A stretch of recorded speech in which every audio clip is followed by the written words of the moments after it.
vamos a estar conversando desde ya con la ministra Aysén Echeverry, ministra subrogante de la Vocería de Gobierno y también ministra de Ciencia, Tecnología, Conocimiento e Innovación. ¿Cómo está? Muchas gracias por estar acá en Súbela. Y apasionada por la inteligencia artificial. ¿También? Sí. Es que qué loco mundo estamos viviendo con eso, ¿no? Muy entretenido, es desafiante cada segundo, así que sí. Muchas gracias por la invitación. Muchas gracias a usted. Pero antes no podemos evitar conversar con los temas de la contingencia. Y según trascendidos de prensa, el fiscal Patricio Cooper habría solicitado la intervención del teléfono del presidente Gabriel Boric en el marco del caso Procultura, ¿no? ¿Qué responde la moneda ante las acciones que habría solicitado el persecutor? A ver, nosotros nos referimos a esto ayer, como lo hemos repetido en otras ocasiones, el gobierno está siempre absolutamente disponible a colaborar con todas las instancias judiciales. El propio presidente lo ha dicho él en sus propias palabras y lo ha demostrado con hechos.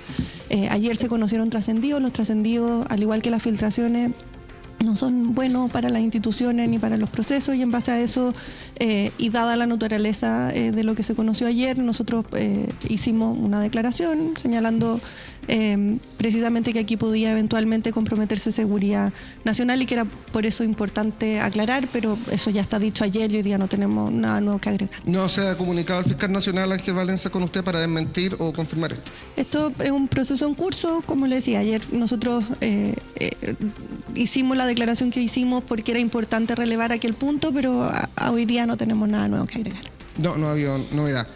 Para poner en contexto y para las personas que no han podido escuchar esa declaración tarde ayer en Palacio, ¿cuáles son ese tipo de conversaciones que tiene principalmente el presidente de la República que comprometen la seguridad nacional en este caso? El punto, y aquí solo por explicar, ¿verdad? Los jefes de Estado en general, todos los jefes de Estado, este presidente, los presidentes anteriores, tienen conversaciones, por ejemplo, con otros presidentes de otros países, donde se discuten temas estratégicos en materia de seguridad, en materia de economía, de posibles tratados internacionales. Y esas conversaciones, por la envergadura que tienen, son conversaciones que tienen un cuidado especial, ¿verdad? Por nosotros y por los otros, por ejemplo, jefes de Estado que podrían estar involucrados. Y eso fue lo que se dijo ayer, y es por eso que reiteramos lo que hemos dicho en otras ocasiones. Como gobierno, absolutamente disponibles a colaborar con la justicia siempre. También como gobierno nos corresponde alertar cuando ocurren situaciones que, por ejemplo, podrían comprometer temas tan relevantes como, por ejemplo, las conversaciones entre presidentes, y creo que estamos todos de acuerdo, todos, de que las filtraciones y los trascendidos no son buenos y por lo tanto, hecho ese punto, nosotros nada más que agregar en la materia. Y estas conversaciones que comprometen la seguridad nacional, que son de una relevancia importante, ¿no?, para nuestro país, ¿son a través del teléfono celular? ¿No hay otras plataformas que puedan ser más seguras o que tengan un mayor estándar en este nivel de conversaciones? A ver, plataformas existen, pero por teléfono se habla, ¿verdad? Por teléfono, por distintas señales, como que... los presidentes en general tienen conversaciones fluidas unos con otros y no necesariamente ocurren en instancias extremadamente formales donde se reúnen, sino que es parte del trabajo colaborativo, y en eso el presidente Boric en particular ha tenido una agenda internacional muy robusta y de construir muchas alianzas con distintos países con los cuales tenemos vínculos que no son solo comerciales, sino que también culturales, científicos, y por lo tanto hay una conversación permanente, igual como la tiene con nosotros los ministros. ¿Teme el Ejecutivo que nuevas filtraciones desde el celular de Miguel Crispi puedan poner nuevamente el foco de la polémica al interior de la moneda? A ver, nosotros, y aquí no voy a decir ni una novedad, nosotros queremos que esos procesos avancen, estamos permanentemente a disposición de colaborar con la justicia, con los procesos administrativos, y lo que nos corresponde es permitir que esos procesos avancen para que lleguen a puerto de la mejor manera posible. Ha hablado el abogado de Miguel Crispi en representación, por supuesto, del ex jefe de asesores. ¿Debería de pronto hablar Miguel Crispi y responder para de pronto desactivar la polémica por la fallida compra de la Casa Salvador Allende y otras cosas que pueden ir surgiendo? A ver, Miguel Crispi tiene su propio abogado, yo soy vocera de gobierno, creo que no me corresponde ni de cerca hacer ese tipo de recomendaciones o comentarios. Perfecto. ¿Hay garantías de que en este caso las escuchas telefónicas queden circunscritas a una investigación y no en la prensa?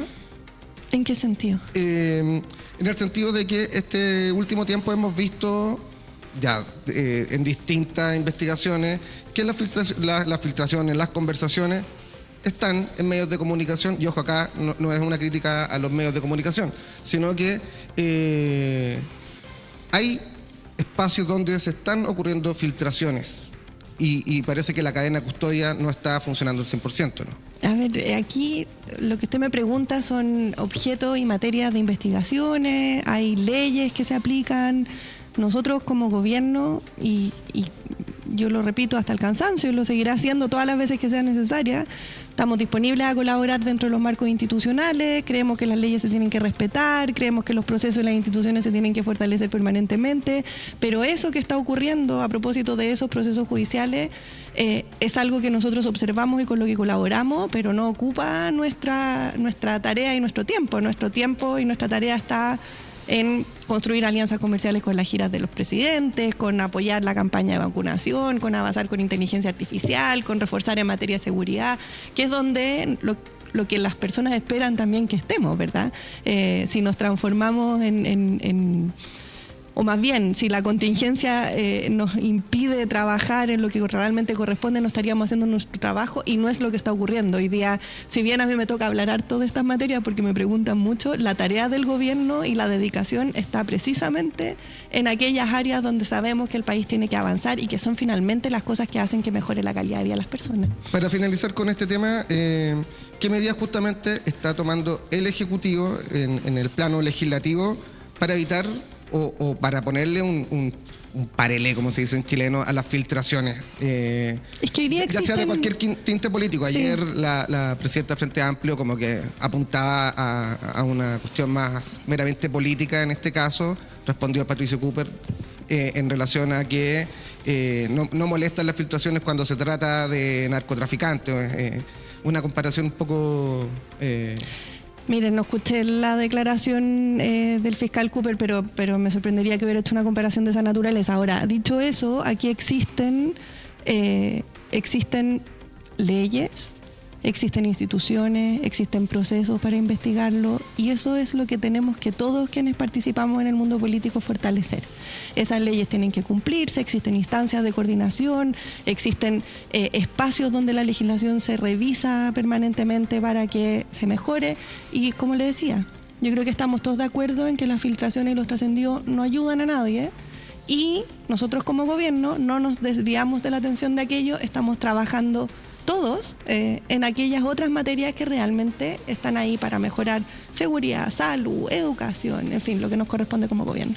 Avancemos en la agenda laboral, ministra. Estamos a días de una nueva conmemoración del Día Internacional del Trabajo, una fecha que este año llega puntualmente marcada con una buena noticia en materia de pensiones, ¿no? En la aprobación de la reforma de pensiones después de años estancada.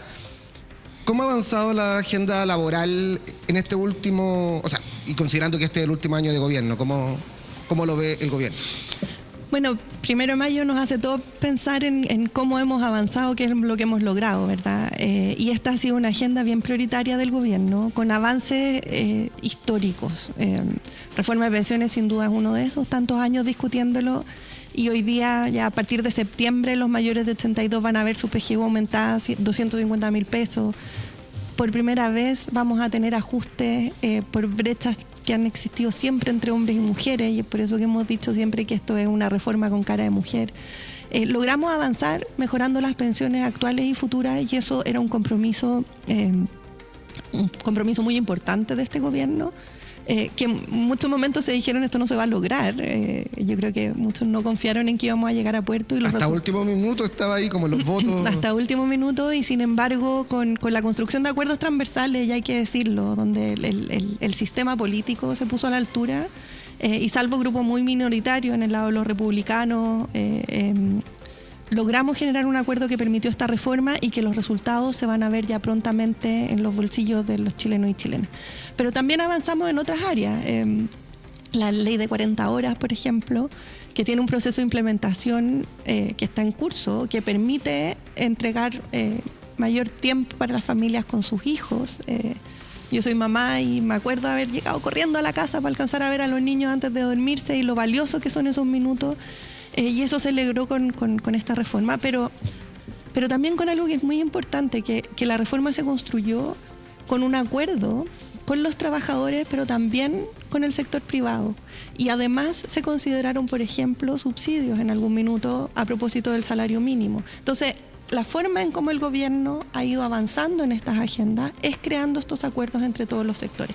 Y lo mismo ocurre, le decía recién, con salario mínimo.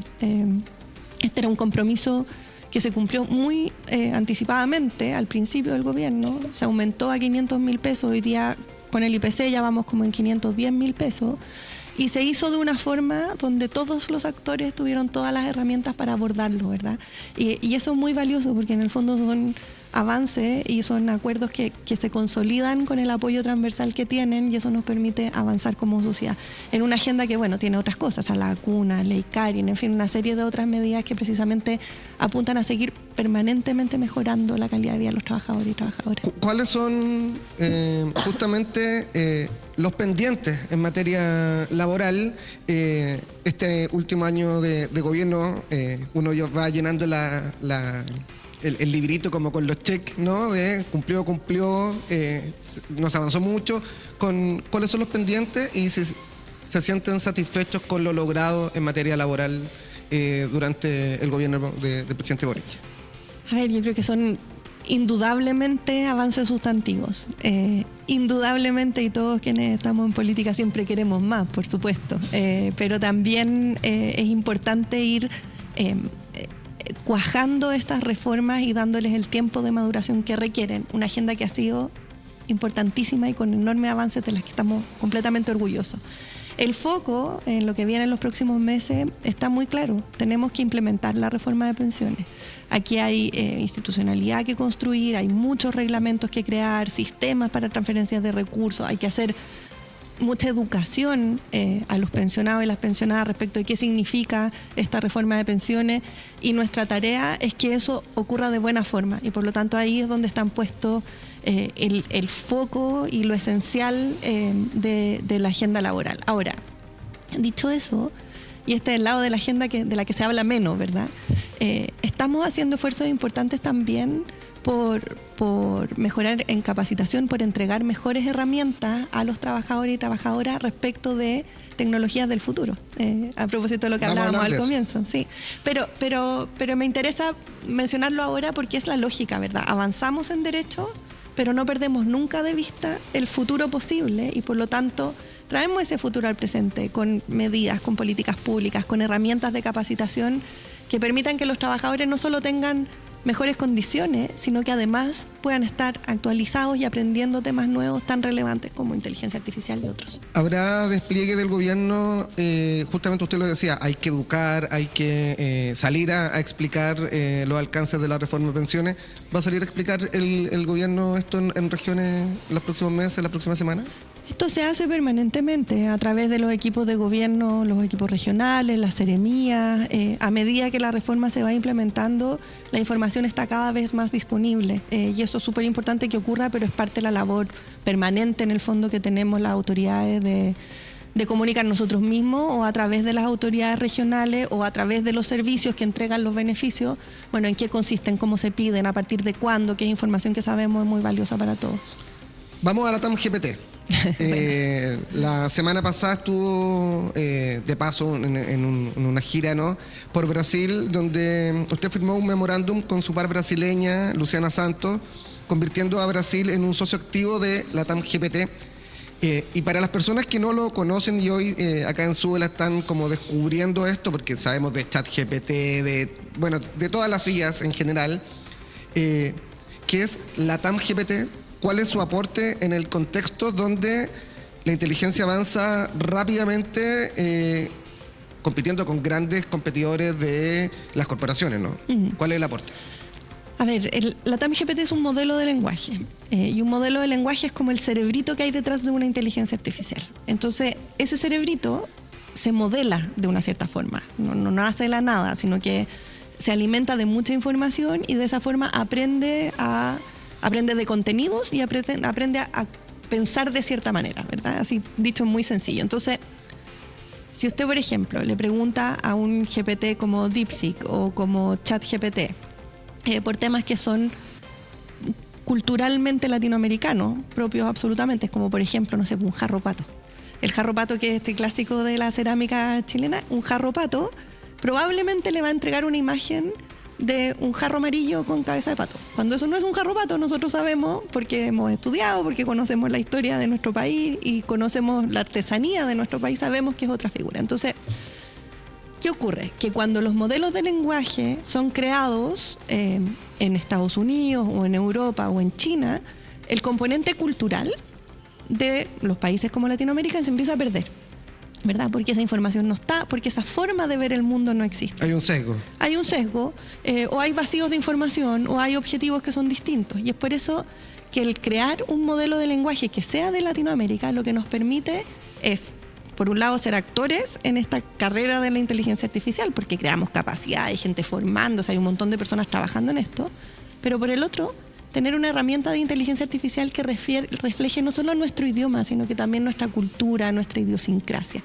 Y ese proyecto que partió el año pasado desde el Centro Nacional de Inteligencia Artificial, que partió como un sueño, ¿verdad? Como seremos capaces, podremos, hoy día ha ido creciendo, tiene a muchas instituciones, universidades, centros de investigación, a varios países, aportando con información, aportando con expertos, y lo que nos va a permitir es tener este modelo que además va a ser abierto. Entonces, cuando ya esté, todos los países, todas las instituciones, todas las universidades van a poder apropiárselo y seguir entrenándolo y seguir teniendo esta capacidad, este cerebrito latinoamericano de la inteligencia artificial que por supuesto nos permite avanzar en esta línea que es tan importante. ¿Y cómo la TAM GPT va principalmente a ayudar en los empleos? Estábamos hablando anteriormente de la agenda laboral.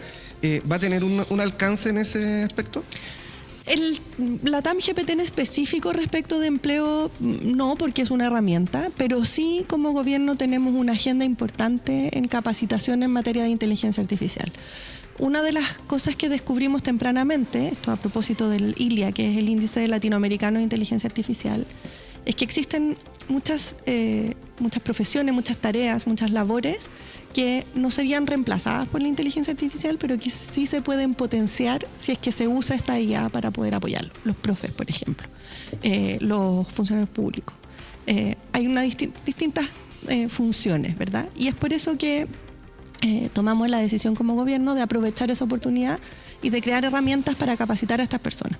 La semana pasada con Chile Valora y con el Ministerio del Trabajo lanzamos los primeros 5 perfiles que son competencias en materia de inteligencia artificial como, manejo y administración de bases de datos, hacerle preguntas a la IA, que es algo que uno tiene que aprender a hacer. 5 perfiles que van a empezar a capacitarse. Entonces este año ya vamos a tener a cerca de 2.000 personas que van a poder acceder a estos cursos y certificarse. Tenemos el compromiso de INACAP y de DUOC de poder incorporar estas herramientas transversalmente en todas sus carreras. Vamos a estar trabajando con los liceos técnicos profesionales para que lo incorporen en su malla, y ahí lo que logramos en el fondo es que todos los trabajadores, futuros trabajadores en este caso, tengan herramientas quizás iniciales en esta tecnología que van a ser muy útiles a la hora de ir a buscar trabajo después, y los va a ser muy productivos y por lo tanto importante para la empresa a la hora de encontrar esos trabajos también. Ministra, estaríamos conversando horas durante... Horas. A mí es un tema que nos apasiona, sobre todo el consumo de agua respecto a los centros de datos. Es un temazo ese y cómo se va a trabajar en eso. Se nos está acabando el tiempo y como adelanté, muchos nos estamos preparando para este fin de semana largo. ¿Cómo se están preparando las autoridades para esta salida masiva, ¿no?, desde distintos puntos del país? Así, al parecer y de acuerdo a los pronósticos que tenemos, menos masiva que el último fin de semana largo. Como hay un interferiado en el fondo el viernes, vamos a tener menos vehículos y por lo tanto las medidas son un poco diferentes por eso, pero preparándonos con, bueno, el control de tránsito y sobre todo haciendo un llamado a la responsabilidad. Una de las cosas buenas del fin de semana largo de Semana Santa es que tuvimos una reducción de un 68% en el número de fallecidos por accidentes vehiculares. Buena noticia. Muy buena noticia. Nos sigue doliendo cada uno, ¿verdad? Pero es una muy buena noticia. Y eso se logró por las fiscalizaciones, que se van a repetir este fin de semana, pero también por la responsabilidad de todo y todo, de no tomar, de no mirar el teléfono cuando uno va manejando, de planificar los viajes, de no andar apurado. Y por lo tanto estamos con ese despliegue de llamar a la responsabilidad, fiscalizaciones, por supuesto, en las carreteras y también aprovechando la oportunidad porque la gente va a tener un poco más de tiempo libre para llamar a que se vacunen. Eso, muy importante. Sí, muy importante. Hay que aprovechar ahí los ratitos libres para arrancarse a un centro de vacunación y aprovechar alguna de las más de 10 millones de dosis que están disponibles para influenza, para COVID y que son fundamentales para enfrentar el invierno. ¿Para todas las personas? ¿O solo ya en los principales grupos de...? Las de COVID son para grupos priorizados, las de influenza son generales. Mira, datazo para los amigos que ahí también estaban preguntando. Ministra Aysén Echeverri, muchas gracias por conversar hoy con nosotros acá en Súbela. Muchas gracias a usted por el espacio.